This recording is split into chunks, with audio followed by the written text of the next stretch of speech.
No.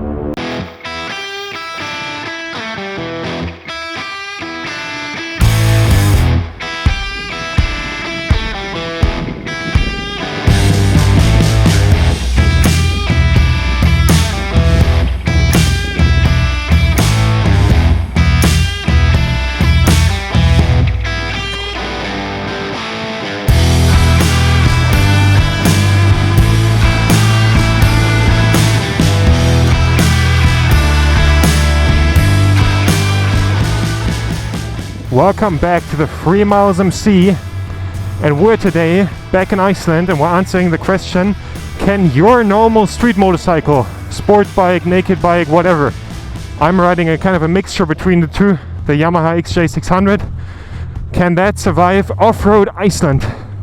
So we are going to go to a canyon that was recommended to me by an Icelandic person who rides horses around here. And he said that it's really beautiful and I definitely should check it out, and it's more of a secret tip. So I thought I will offer you guys something a bit that's not the typical stuff. Whoa, deep rocks! So let's, whoa, that's deep!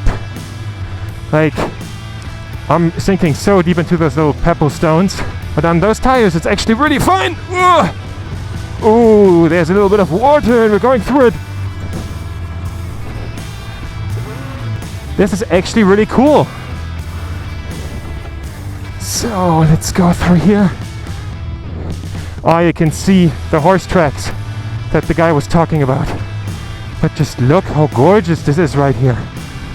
With all this beautiful sand. He said that another client, Suzuki Jimmy, got stuck here. Oh, sand, sand, sand. A gorgeous river. Whew, I think the path continues along there. That looks a bit tougher, but we can do it.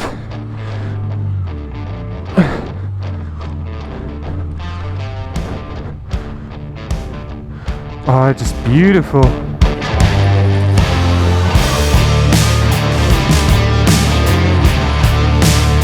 So let's continue to follow along this trail.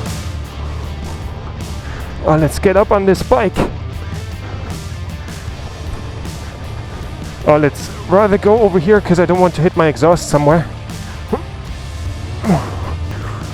As you can see, all this stuff is super possible with a normal bike, even though when it becomes a bit steeper right here. Just look at this beautiful landscape. Oh my god. How beautiful. And we can just go along over here. I mean, how cool is this? I see sometimes my front fender is having some issues because sometimes little rocks get collected in the tires and then they get traveled into the front fender, and that one doesn't like that. So maybe in the future I will need to change it to like a proper enduro front fender. But you learn as you go. Oh, we have another little creek that we can go through. So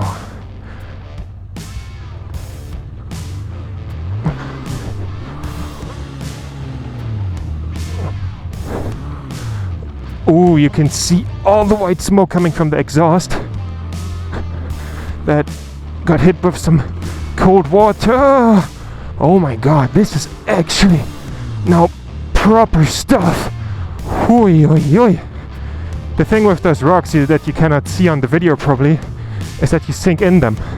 So our goal is to go to a canyon with a lot of colorful rocks. See how far we can get. Oh, this will be fun on the way back, I can tell. Ooh, this is already fun on the way here. This is steep. Whoa.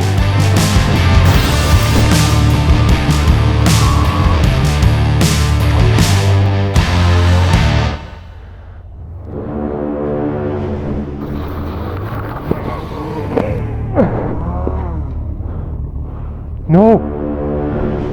No.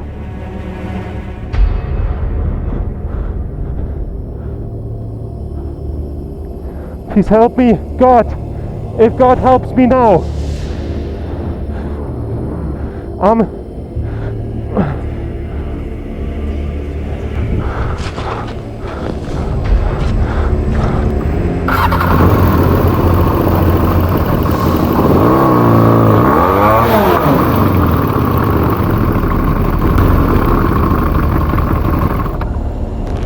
Was habe ich mir gedacht? Right away when I got stuck, I realized the amount of trouble I was in. When riding, I always look out for being safe and for my own safety.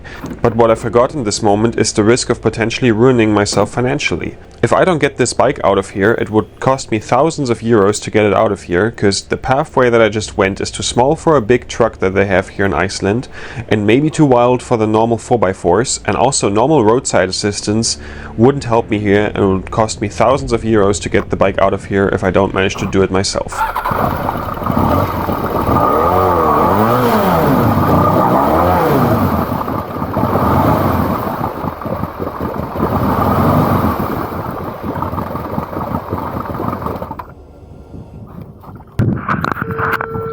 It's Miles. I'm on the trail and I ran into a problem. I wanted to go through a puddle and the puddle was deeper than I thought and I got stuck. Do you have a rope?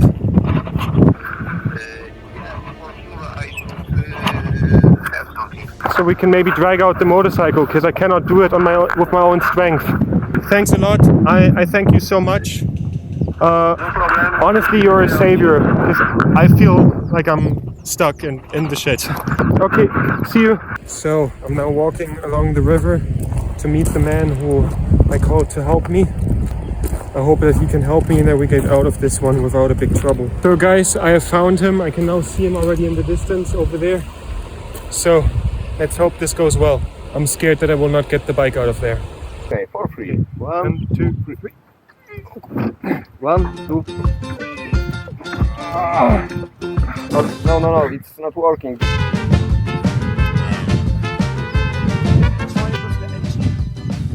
After the overwhelming success of our first two attempts, we realized that we didn't know at all what we were doing and that we are completely overwhelmed with this 200 kilo piece of metal stuck in the mud. Which wheel is Powering this one. This one. Then Maybe you can try backward. Backward, yes.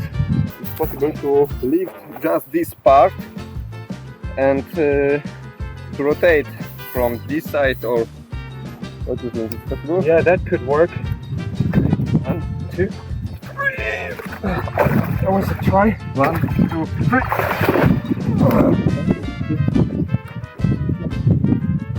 One, two. Maybe get something under. Something under. Yeah.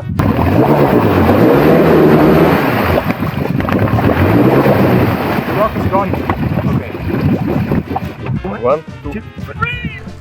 When lifting the bike and trying to rotate it to the side, and after digging out the dirt underneath the rear wheel, we slowly started to see some success. We always managed to turn the bike by a few degrees, but it took us a long time. We were doing this for many hours.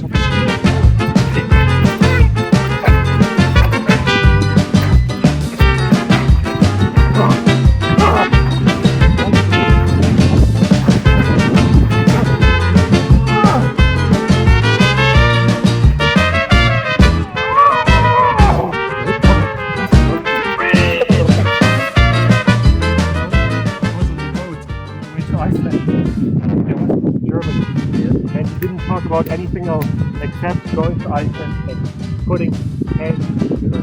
And this is so me.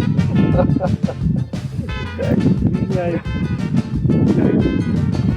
the thing is, I was sitting with this man for 2.5 days on the road. It was super nice. All you talked about was getting the hands and the dirt. And I should really get this experience. Now I'm really getting this experience. You should be here. Yeah, he would have a blast.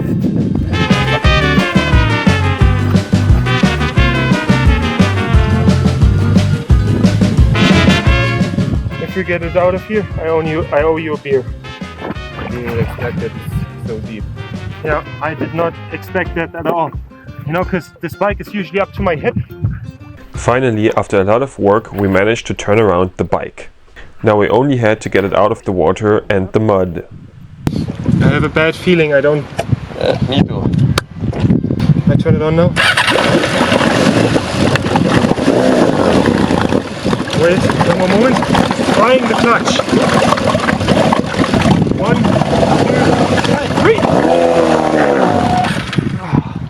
3. Now we should.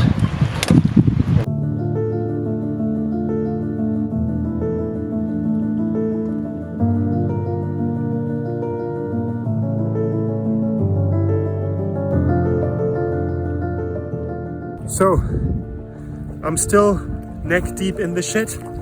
Basically, the owner of this land now went to get a shovel because it now looks like this. I drained most of the water. While he is gone for like an hour to get the shovel, I'm still busy. We tried to start the bike and drive it out of there, but the clutch made a funny sound. I hope everything is good.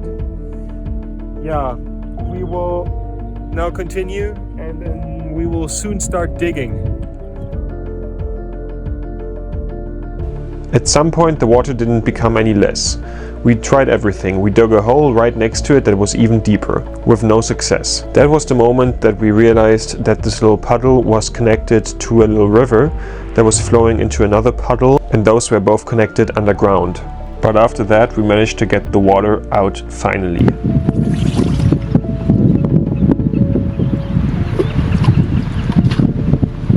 You wanna try with engine? Huh? You wanna try with engine? Let's try. Yeah, but the thing is, we have like 2 tries left with the engine. So let's make sure that the next one is a good one. 1, 2. Okay. Okay, now. Okay, 1, 2. Okay. I'm trying to hold it with the Okay, brake now. I have shovel under the wheel. 1, 2, 3. We can try again just. 1, 2, 3. I will block it by shuffle. Okay. And maybe the last time. 1, 2, 3. I'm holding it with the brake.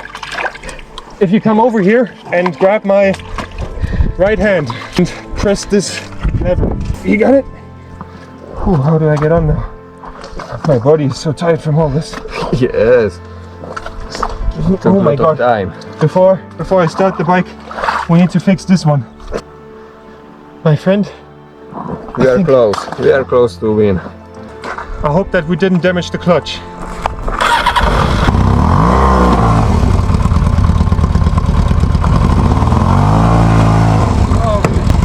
Okay, we are free.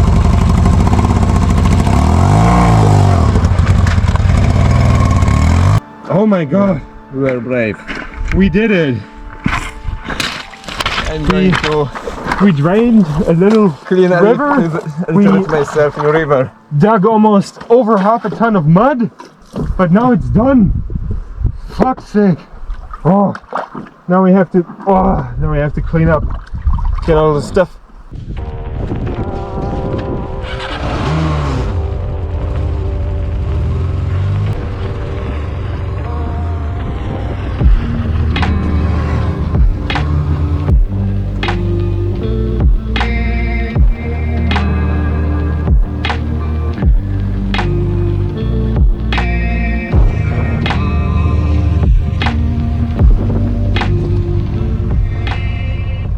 So we've made it out of that one. It almost took the whole day. It was really bad, but luckily we get to continue our trip. I need to see what I will still do today. I'm currently trying to get my shoes off my feet to wash them in this river.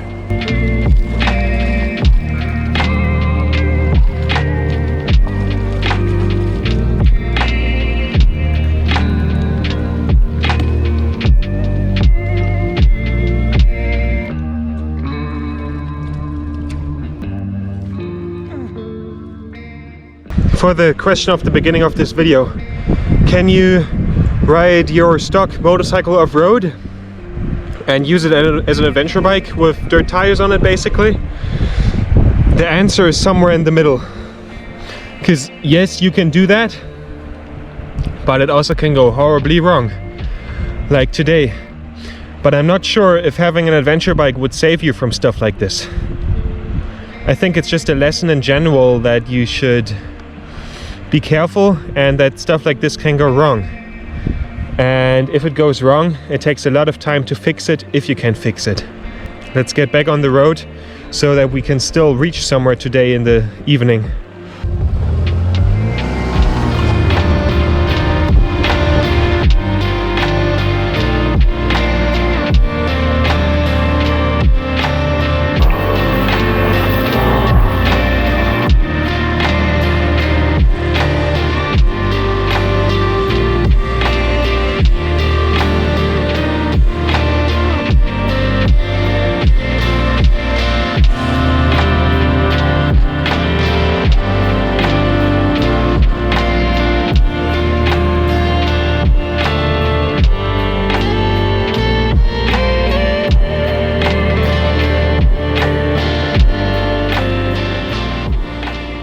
Quite windy out here actually, and as we're going into the direction of this cloud, we now made it back to the ring road, and I will now use the ring road to go to the Diamond Beach. We don't have much time left in the day, but I will try to get as close as possible to the Diamond Beach and to the other sites there. It was shit that happened today, but I'm really lucky that we've gotten out of it, because I was already thinking that I'm now really deeply in the shit and I will not get out of that one with the bike intact, and it really was an adventure, but not in the good sense. Maybe also it made me think if seeking adventure is actually that good. I think for now I will just, I mean, this track was recommended to me by the owner of the property. The guy who also helped me. I think I will from now on stick mostly to the gravel roads that are linked in Google Maps as well, and will try to make my way through that, because that was just not a nice experience, even though riding next to the river was really beautiful. And I will not go the extra mile to find adventure, you know, because maybe you just shouldn't do that, you know, because a travel like this already has enough adventure on its own. And with all the videos on YouTube and with the commercials for the motorcycles, and of course also with my own videos, I think I want to kind of draw the conclusion to that you can definitely tour your motorcycle like this, and you can tour your motorcycle off-road also if you don't have an adventure bike. But don't really push trying to have an adventure, because I was excited about the canyon, yes, that we now couldn't see, but I'm also was excited about riding the road off-road, you know. Maybe I shouldn't have done that, you know. Like, for example, we can now go through this tunnel, or we could go over that route. Maybe I will skip that one for now, you know. I'm also setting an example to a degree, and I want to say I did this wrong. I mean, it wasn't completely stupid in the sense of that I shouldn't have done it and completely fucked up, but going through the puddle, I didn't expect the puddle to be that deep. Like, when me and the guy who helped me dug out the motorcycle and made all the water out, shipped all the water out, we realized that the thing that I drove into that looked like it would be like 20 centimeters deep was about a meter deep, and the incline where I didn't get up was really, really high. Like, we were digging a lot, and we moved probably around 500 liters of water and then a lot of earth to get the thing out of there, and I'm so thankful for that. He helped me, and he actually made me a little bit faithful, because yesterday on the campground we had the discussion of about God and believing in God and so on, and I always really liked the principle of God in the sense of like Immanuel Kant said in on the ring parable. That it's a really nice concept in the sense of that it brings people together. But when shit hits the fan, I often catch myself being like, please, some form of entity that is above all humans, make this work out now, because I'm in the shit. And this was today one of those days again, and it made me reflect on that a little bit, because like we were digging this thing out and was just begging that it will work, and he was like, gotcha. Yeah, but he was really, really nice, and I really enjoyed meeting him. And it was also that he helped me so much was also a nice coincidence, because he had the same name as my first Patreon on Patreon. And yeah, by the way, if you like my videos, sign on to my Patreon. Yeah, so I will now continue my way to the Diamond Beach. I don't know yet if I will be camping tonight or if I will get a hostel, because I have to save a lot of data from my cameras, and all my cameras are empty, and I would like to wash my clothes as well, and I need to get up on electricity, you know, because it doesn't make sense to be full-on motorcycle camping all the time if it stops me from making the videos. So yeah, I will need to make that decision later on. So now let's continue our road.